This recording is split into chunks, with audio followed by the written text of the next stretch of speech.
যখন ওর ক্লাসরুমে ঢোকে, ওর হোস্টেলে ঢোকে, তখন ও রাইসার যে ক্লাসরুমটা ওইদিকে তাকায়, ওর মনটা খারাপ হয়ে যায় যে ওইদিকে আমার বোনটা পড়তো ওই ক্লাসে, যেখানে আমার বোন নাই সেখানে আমি আর পড়তে চাই না। অনেক সময় আছে রাইসার যদি আগে কখনো ছুটি হয়ে যায় তো সিনথিয়ার জন্য অপেক্ষা করতো, সিনথিয়ার ক্লাসরুমের সামনে, গেটের সামনে, যে আমার আপু আসলে আপুর সঙ্গে যাব একসঙ্গে। ম্যাডামের কাছে একটা ফোন আসে, ম্যাডামকে বলতেছে কে যেন যে এখানে মানববন্ধন করতে আসছে বাচ্চাদের গার্জিয়ানরা, আর আমাদের স্যারের গায়ে হাত তুলেছে। কিন্তু আমি যদি ওইখানে বসাকালীন জানতাম যে আমাদের গার্জিয়ানের গায়ে হাত তুলেছে টিচারে, তাহলে ওইখানে আমি তাকে মেরে আসতাম। কেন ভুল সংবাদ ওখানে ফোন দিয়ে বললো। পরে উনি বলছে, ম্যাডামটা বলতেছে যে কেন ওনারা মানববন্ধন করতে আসছে, করে টোরে চলে যাবে, দেখি করে কি পায়, কি করতে পারে ওনারা। তো ওনারা করতে আসছে মানববন্ধন, করে টোরে ওনারা চলে যাক। আর দারোয়ানদেরকে সতর্ক করে দিচ্ছে ফোন দিয়ে যে গেটের ভিতরে কেউ যেন ঢুকতে পারে না, সবসময় তোমরা কড়া পাহারায় থাকবা, ওরা যেন কেউ আমাদের ইসের ভিতরে না আসতে পারে। আর অনেক গার্জিয়ান বলতেছে ওনাদের বাচ্চারা নাই, ওনাদের বাচ্চারা পড়তে আসতে পারতেছে না বলে কি আমাদের বাচ্চারা পড়বে না, এটা কোনো কথা? কিন্তু আমার কথা হচ্ছে যেখানে আমাদের বাচ্চারা লাশ হয়ে আমাদের কাছে বডি, অনেক মা বাবা আছে বডি খণ্ড বিখণ্ডভাবে পাইছে, ওরকম যদি ওনাদের সন্তানকে ওনারা পাইতো তাহলে ওনারা কি এই কথা বলতে পারতো যে ওনাদের বাচ্চারা আজকে পড়তে পারতেছে না বলে আমাদের বাচ্চারা কি পড়তে আসবে না?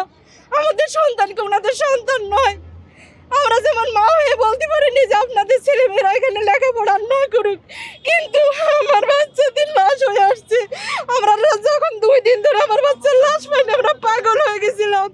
3 দিনের দিন যখন আমি স্কুলে আসছি দেখি ওইখানে তালা মেরে রাখছে, আমাদের বাচ্চাদের যে পোস্টার ছিল ছবি, সেই পোস্টারগুলোকে ঢেকে রাখছে। কেন?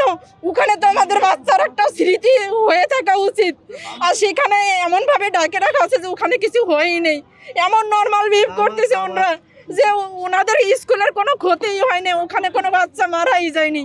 তাহলে যখন 2 মাস 4 মাস 6 মাস হয়ে যাবে তখন কি আমাদের বাচ্চার কোনো অস্তিত্বই থাকবে না যে আমাদের বাচ্চাদের কিভাবে ওইখানে মারা গেছে? আমরা তো সুস্থ সুন্দর বাচ্চা স্কুলে পাঠাইছি, আর আমাদের বাচ্চা আমাদের কাছে লাশ হয়ে ফিরে আসছে। যেসব গার্জিয়ানরা এগুলো বলে তারা যেন দ্বিতীয়বার এই কথা না বলে যে এটা একটা অ্যাক্সিডেন্ট। এই অ্যাক্সিডেন্ট আজকে যেমন আমার সঙ্গে হয়েছে কালকে আপনার সঙ্গে হইতে পারে। যে মারা গেছে সেই স্কাই সেকশন ক্লাস 3-তে পড়তো, রাইসামণি। আর যার টিসি নিয়ে আসছি সে ক্লাস 8-এ পড়ে, নাম সিনথিয়া। ভয়টা কাজ করছে, সে আর স্কুলে আসে না। সে বলতেছে কি যখন মানে আমি আসি আর ওর বাবা আসতো বাচ্চা নিয়ে, এখানে আমরা নামতাম রিক্সা দিয়ে, তখন আমার বড় মেয়ে ওর হাত ধরে রাখতো। আমি রিক্সাওয়ালাকে টাকা দিতাম, বলতাম আপুর সঙ্গে হাঁটো রাইসামণি, তখন ওর হাত ধরে রাখতো। এখন যখন ও একাই ফিল করে বলে কি আমি স্কুলে আর যাইতে পারবো না আম্মু, যখন ওর ক্লাসরুমে ঢোকে, ওর হোস্টেলে ঢোকে, তখন ও রাইসার যে ক্লাসরুমটা ওইদিকে তাকায়, ওর মনটা খারাপ হয়ে যায় যে ওইদিকে আমার বোনটা পড়তো ওই ক্লাসে, যেখানে আমার বোন নাই সেখানে আমি আর পড়তে চাই না।